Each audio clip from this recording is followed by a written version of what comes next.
तो देखिए इस सेक्शन में या कहीं और भी ये लिखा हुआ हो कि एज मे बी प्रेस्क्राइब।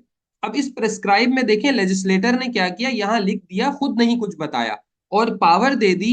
किसको दे दी पावर? एफबीआर को, बोर्ड को पावर दे दी कि भाई आप इसके बारे में जो भी बात है वो आप बता दीजिएगा।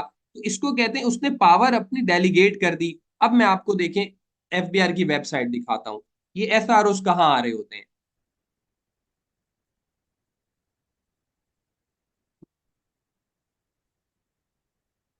ये देखिए ये एफबीआर की वेबसाइट का डैशबोर्ड है। जब आप यहाँ आएंगे तो फर्स्ट पे ही आप देखें। अच्छा एक बात मैं ये कहना चाहता हूँ कि जो भी मैं नोट्स दूंगा, जो भी चीजें दूंगा, वो एक शेयर्ड, आपके पास व्हाट्सएप पे आए या ना आए मुझसे मत मांगिएगा। एक शेयर्ड गूगल ड्राइव है, जो कि आपको उसका लिंक विंक आपको एक्सेस दे दिया जाएगा। सारे नोट्स, मेरी वीडियोस, अदर वीडियोस, और भी डेटा बहुत कुछ वहां आपको मिल जाएगा। ऑर्डिनेंस भी, रूल्स भी, सब आपको वहीं मिल जाया करेंगे, तो आप वहीं से एक्सेस कर लिया करेंगे। ये जो आज की वीडियोस हो या आइंदा की वीडियोस हो, सारी वहां पर आ जाएंगी। ओके। अब देखिए देखिए नजर आ रहा है SRO नोटिफिकेशन, आप इसको क्लिक करेंगे। क्लिक करेंगे तो देखिए मैं आपको दिखाता हूं। अभी हमने देखे 181 देखा है ना। 181 में ये लिखा था कि अगर आपको बेनिफिशियल ऑनर का जो डाटा इलेक्ट्रॉनिकली देना है, एज में भी प्रिस्क्राइब, जिस तरह वहां बताया जाएगा तो दीजिएगा। तो हम देखते हैं कि क्या बोर्ड ने कोई प्रिस्क्राइब किया है। मैं कह रहा हूं जी एसआरओ आएगा इसके बारे में, क्योंकि ये डेलीगेटेड पावर है। लॉ में इस तरह लिखा है, तो देखें एसआरओ आया होगा। तो मैंने इनकम टैक्स एसआरओ पे गया, और ये देखें क्या कुछ ऐसा है। ये देखें SRO 1117, insertion of new chapter. देखें इनकम टैक्स रूल्स के अंदर एक कुछ एडिशन किया गया, इजाफा किया गया है अंडर रिकॉर्ड। इसको देखें, यहां से आप डाउनलोड कीजिए। डाउनलोड हमने किया, देखें क्या आएगा सामने। ये देखिए मैंने आपको सेक्शन रेफर कराया था 237। अब देखें in exercise of the power conferred by subsection 1 of section 237। 237 में पावर है Federal Board of Revenue, FBR के पास, कि वो ये नोटिफिकेशन दे सकता है। तो देखें वो अब ये कह रहा है कि वहां 181E के अंदर जो रेगुलेशन आने थे, ये देखें 181 का रेफरेंस आ गया। उसने यहाँ पे पूरे रेगुलेशन आपको बनाकर दे दिए। लेजिस्लेटर ने कहा था कि आपको जमा कराना है। कैसे जमा कराना है? रूल्स में होना चाहिए था, रूल्स में नहीं था, तो रूल्स में एडिशन करने के लिए एक नोटिफिकेशन आया। और ये देखें इसमें बहुत लंबी चौड़ी तफसील है कि भाई किस तरह से वो इलेक्ट्रॉनिकली क्या क्या चीजें होंगी और आपको भरना होगा अपने आईआरएस के जरिए। तो ये एक कॉन्सेप्ट मैंने मजीद आपको बता दिया कि एसआरओ क्या होते हैं। बस बैठी आसानी हो।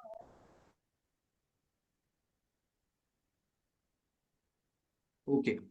उसके बाद सर्कुलर क्या होते हैं? अच्छा ये देखिए, ये सारी चीजों का आप, अगर आप टैक्स कंसल्टेंट हैं तो ये सारी चीजें आनी चाहिए, क्योंकि अगर आप एफबीआर में केसेस को प्रैक्टिस कर रहे होंगे तो इन तमाम चीजों को आपको अटैच करना होता है, रेफरेंसेस लिखने होते हैं। या अगर अकाउंटेंट हैं, आप मॉनिटरिंग की डिटेल बना रहे हैं, आप ऑडिट कर रहे हैं, तो आपको इन सब चीजों की तमीज होनी चाहिए कि एसआरओ क्या है, सर्कुलर क्या है, रूल्स क्या है, ऑर्डिनेंस क्या है।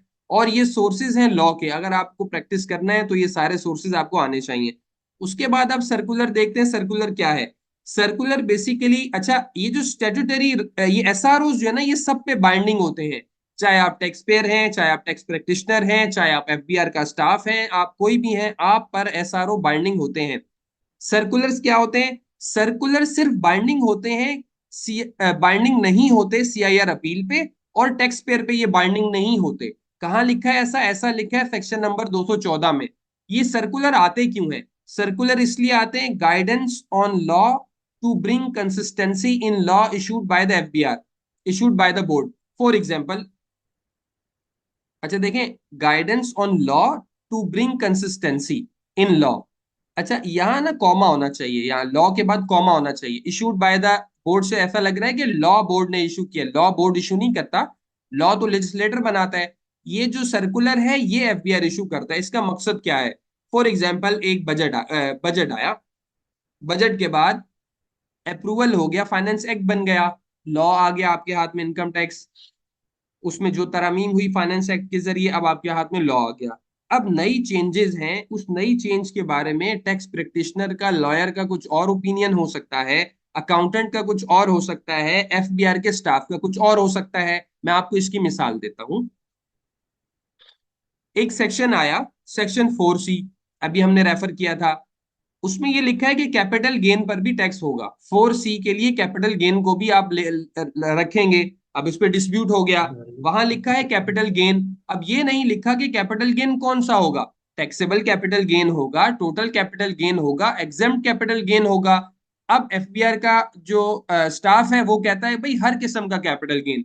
जो टैक्स लॉयर्स हैं वो कहते हैं नहीं भाई, एग्जेम्प्ट तो एग्जेम्प्ट होता है, उसको तो ऑर्डिनेंस ने एग्जेम्प्ट किया है, सिर्फ टैक्सेबल कैपिटल गेन होगा। अब इसके ऊपर दो मुख्तलिफ राय बन गई, तो इसके ऊपर सर्कुलर आने की जरूरत है, ताकि एफबीआर क्लैरिफाई कर दे कि भाई यहाँ लेजिस्लेटर ने जो बात लिखी है इसका क्या मतलब है। इस पे कोई सर्कुलर नहीं आया। इसकी वजह से क्या हुआ, कमिश्नर अपील के पास भी केस चले गए और इसके अलावा हाई कोर्ट में भी केस चले गए। एफबीआर कहता है टोटल गेन पे लगेगा और एग्जाम्प्ट गेन पे भी लगेगा। जो टैक्स लॉयर्स है वो कहते हैं नहीं, एग्जाम्प्ट गेन पर नहीं लगेगा, टैक्सेबल गेन पे लगेगा। तो सर्कुलर का पर्पस होता है कि एक लॉ को एक्सप्लेन कर दें कि भाई इस तरह से इसकी एप्लीकेबिलिटी होगी, ताकि कोई कंफ्यूजन ना रहे। लेकिन अगर टैक्स पेयर का कोई डिफरेंट पॉइंट ऑफ व्यू है तो ये सर्कुलर उस पर एप्लीकेबल नहीं है, वो जा सकता है आगे हायर अथॉरिटीज, अपीलेट अथॉरिटीज के पास चैलेंज कर सकता है, और सीआईआर अपील पे भी ये एप्लीकेबल नहीं होता। अच्छा, फिर सर्कुलर लेटर की बात करें। सर्कुलर लेटर क्या होता है, एफबीआर की अथॉरिटीज अपने जूनियर्स को असिस्ट करने के लिए कुछ लिख के दे सकती हैं कि भाई ऐसे काम करो, ऐसे काम करो, और ये सिर्फ एफबीआर के स्टाफ पर बाइंडिंग होता है। इसके लिए आप 213 देख सकते हैं, अब तो ये भी अवेलेबल हो जाते हैं एफबीआर की वेबसाइट पे। तो ये ओवरऑल इनकम टैक्स के डॉक्यूमेंट जहां से आपको लॉ मिल रहा होता है, आप रेफर कर रहे होते हैं, ये बुनियादी तौर पर ये चार चीजें हैं। चार। पांचवी चीज तो ये एफबीआर के अपने स्टाफ के लिए है, जूनियर स्टाफ, यानी मैं अगर एफबीआर में कमिश्नर हूं तो मैं अपने असिस्टेंट कमिश्नर, मेरे नीचे जो स्टाफ है मैं उसको कुछ सर्कुलर लेटर दे सकता हूं, भाई आप इस तरह से काम कीजिए। बोर्ड है तो वो चीफ चीफ कमिश्नर्स को दे सकता है, वगैरह वगैरह। अच्छा, फिर देखें आगे चलते हैं। इनकम टैक्स ऑर्डिनेंस में बुनियादी तौर पर 242 सेक्शंस हैं और 14 स्केजुअल्स हैं। सेक्शंस क्या होते हैं ये देखिए, ये 181E है, इसको हम कहते हैं एक सेक्शन। ये देखें, ये 181B है, इसको हम कहते हैं एक, यहां से लेकर यहां तक इसको हम कहते हैं एक सेक्शन है, ये इसको सेक्शन कहते हैं। अच्छा, अब देखिए 181D ये सेक्शन है, लेकिन इसमें देखिए यहां आ रहा है 1, 2 और यहाँ ए आ रहा है, इसको कैसे पढ़ते हैं, इसको हम कहते हैं sub section 1 of section 181D। इसको कहते हैं sub section 2 of section 181D। अच्छा, इसको क्या कहेंगे, इसको हम कहेंगे clause A of sub section 2 of section 181D। तो सेक्शंस को जब हम रिप्लाईज बनाते हैं अपने मॉडल 3 में, वहां पर रिप्लाईज में रेफरेंसेस प्रोड्यूस करने के लिए हम इस तरह से लिख रहे होते हैं। यहां आपको एक कॉन्सेप्ट देना है कि सेक्शन क्या क्या मतलब है सेक्शन का। और फिर आप देखेंगे कि इनकम टैक्स में 14 स्केजुअल हैं। अगर आप इंडेक्स में आएंगे, बहुत सारी बातें ऐसी थी जो जाहिर सेक्शन में नहीं समा सकती थी, और बहुत लंबी चौड़ी बातें थी, मसलन टैक्स रेट्स क्या होंगे, डिस्काउंट्स क्या होंगे। ये देखिए, अब देखिए फर्स्ट कैजुअल है, इसमें कुछ अलग बात लिखी है, मैं आपको डिटेल में बताऊंगा ये क्या है। उसके बाद आप नीचे आएंगे तो सेकंड स्केज, आज फर्स्ट कैजुअल की थोड़ी सी बात कर लेंगे, सेकंड की भी थोड़ी सी बात कर लेंगे। अब देखिए सेकंड कैजुअल है, इसमें क्या कहा गया है, फिर इसके फर्दर पार्ट्स हैं। ये फिफ्थ स्केजुअल है, सिक्स स्केजुअल है। तो टोटल 14 स्केजुअल भी हैं जो कि आपको आने चाहिए, जो बहुत मोस्ट फ्रीक्वेंट हैं उनमें से उन्हें हम देखेंगे भी। जैसे कि हम फर्स्ट स्केजुअल देखेंगे, 12 नंबर देखेंगे, 14 नंबर स्केजुअल देखेंगे, सेकंड स्केजुअल देखेंगे। तो अच्छा, इसके बाद हम आगे बढ़ते हैं। अच्छा, फर्स्ट स्केजुअल के बारे में मैं आपको थोड़ा बताना चाहता हूँ, फर्स्ट स्केजुअल क्या है। ये जो फर्स्ट कैजुअल है, और बहुत लंबा, आई थिंक सबसे बड़ा कैजुअल होगा शायद, या मोस्ट लेंथी कैजुअल है ये फर्स्ट कैजुअल। ये क्या है, देखिए ये स्केजुअल है, इसके बाद देखें पार्ट्स हैं, पार्ट्स के बाद डिवीजन है। तो स्केजुअल के अंदर भी इन्होंने चीजों को इस तरह सिस्टमैटिकली ऑर्गेनाइज किया है कि सेक्शन में भी आप देखेंगे, जब सेक्शन भी कह रहा होगा, सेक्शन कहेगा rates as provided in division 1 part 1 first schedule. आप जब सेक्शन पढ़ते हैं हम कंफ्यूज हो जाते हैं, ये क्या लिखा हुआ है, डिवीजन 1 पार्ट 1 फर्स्ट स्केजुअल। तो देखें ये रहा डिवीजन 1 पार्ट 1 फर्स्ट स्केजुअल। आप 460 नंबर सफे पे जाएंगे तो आपको डिवीजन वन पे आप चले जाएंगे। अच्छा ये क्या है? फर्स्ट कैजुअल में बेसिकली दो तरह के रेट्स प्रोवाइडेड होते हैं। इनकम टैक्स पॉइंट को जब भी इनकम टैक्स को आप जब भी पढ़ रहे होंगे। अच्छा मेरी आवाज किसको नहीं आ रही? मैं तो कब से बोल रहा हूँ, अगर आवाज नहीं आ रही तो सब जाया हो गया, फिर तो बात करना। आवाज नहीं आ रही आप लोगों को? आ रही है सर आपकी आवाज। अच्छा आ रही है।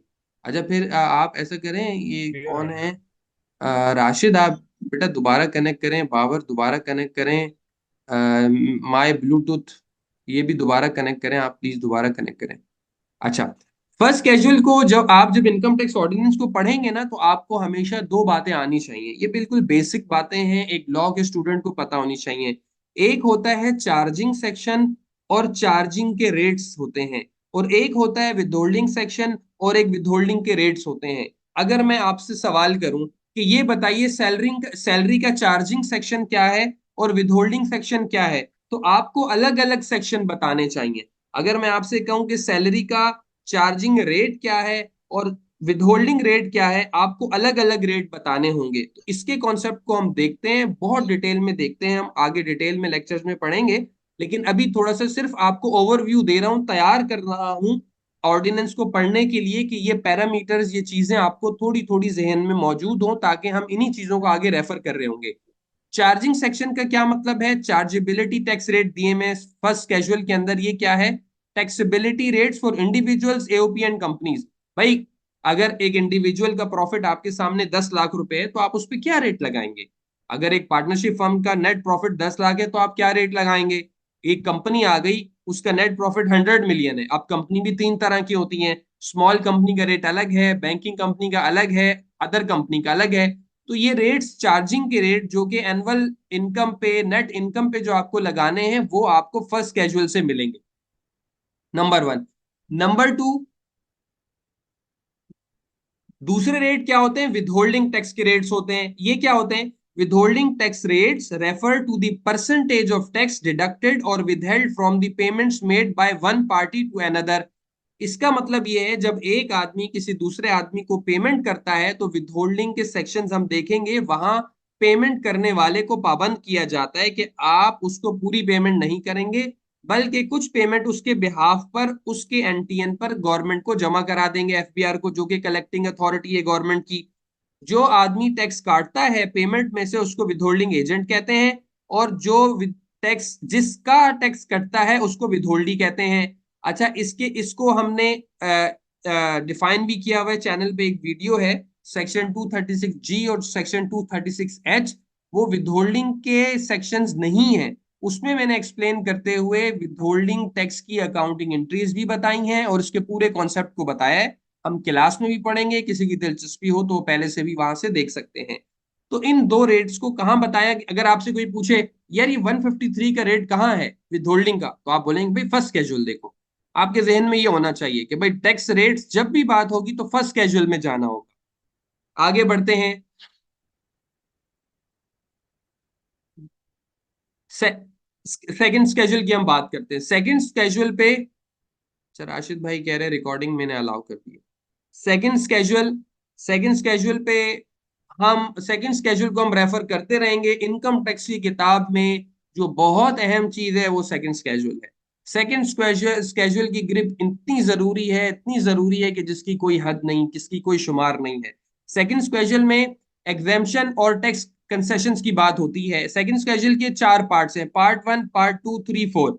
पार्ट वन एग्जेम्पशन की बात करता है। फॉर एग्जाम्पल, पार्ट वन में ये लिखा हुआ है एग्जेम्पशन फ्रॉम टोटल इनकम। मिसाल के तौर पर, जाहिर है इनकम तो टैक्स होती है, लेकिन इनकम कौन सी टैक्स होती है? जो कि टैक्सेबल होती है। लेकिन अगर कोई एक ऐसा, फॉर एग्जांपल कोई ऐसी एंटिटी है जिसके बारे में पार्ट वन में लिख दिया है कि इसकी इनकम पर टैक्स नहीं होगा, तो टैक्स नहीं होगा। तो अगर एग्जाम्पशन देखनी है टोटल इनकम से आपको इनकम टैक्स की किताब में, तो आपको कहाँ जाना चाहिए? पार्ट वन सेकंड स्केजुअल, ये आपको पता हो। इसी तरह अगर रिडक्शन इन टैक्स रेट्स है, फॉर एग्जांपल टैक्स रेट है 5.5% सप्लाईज का, लेकिन कोई बंदा आपके पास आ गया और उसने आपको कहा भाई मैं तो डिस्ट्रीब्यूटर हूं, मैं सेल्स टैक्स में भी एटीएल में हूं, इनकम टैक्स में भी एटीएल में हूं, मेरा टैक्स रेट कम है। आप बोलेंगे अच्छा, आप उसको वेरीफाई करने के लिए कहां जाएंगे? आप जाएंगे पार्ट टू में। Part 2 of second schedule. तो आपको ये पता चल गया कि जब भी रिडक्शन इन टैक्स रेट्स की बात होगी इनकम टैक्स की किताब में, आपको पार्ट 2 ऑफ सेकंड स्केड्यूल में जाना चाहिए।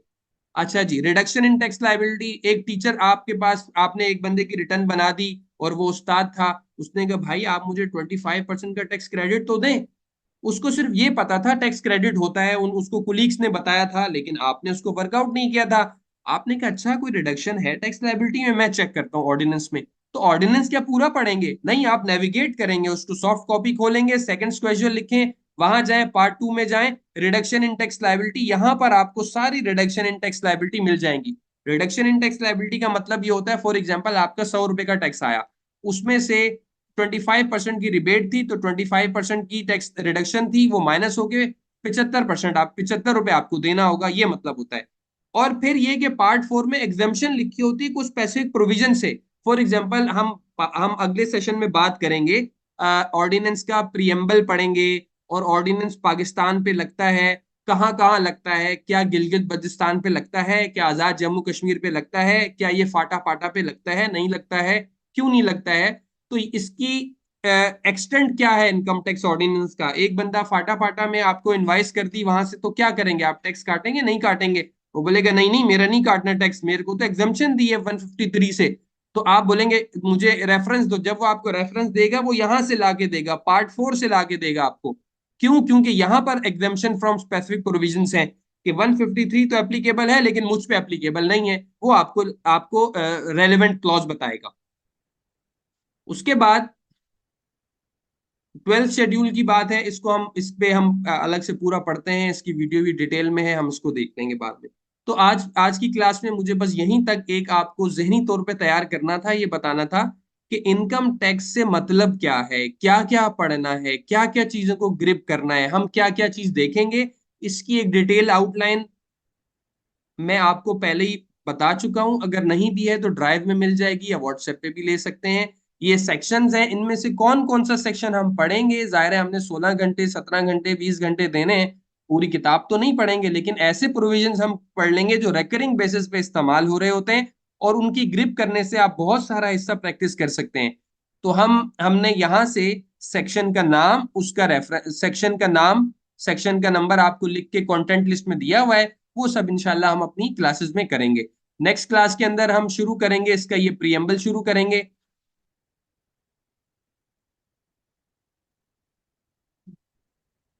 ये आगे हम इसका प्रियम्बल पढ़ेंगे ऑर्डिनेंस का, और उसके बाद हम preliminary, short, title, extend and commencement पढ़ेंगे। ये पढ़ने के बाद बस फिर हम ऑर्डिनेंस पे डायरेक्ट मूव कर जाएंगे। हम इनकम की डेफिनेशन से शुरू करते हैं कि इनकम से मुराद क्या है। ये सेक्शन 2 है जिसमें डेफिनेशंस दी गई हैं, कोई भी डेफिनेशन आपको इनकम टैक्स की देखनी होगी तो सेक्शन 2 में आएंगे, यहाँ बहुत सारी क्लॉजेज हैं। हम शुरू होते हैं इनकम की डेफिनेशन से, यहां से कि भाई ठीक है इनकम टैक्स के अंदर टैक्स लगेगा, लेकिन लगेगा किस चीज पे? इनकम पे लगेगा ना। तो इनकम का मतलब क्या है? तो हम इनकम की डेफिनेशन पढ़ेंगे, और उसके बाद फिर हम आगे चले जाते हैं सेक्शन नंबर 9, 10, 11।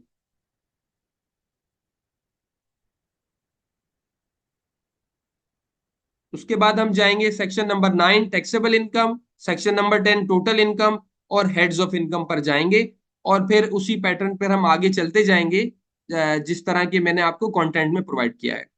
तो यहाँ तक आज की बात मुकम्मल हुई। आप में से किसी का कोई सवाल हो तो जरूर कर लीजिए।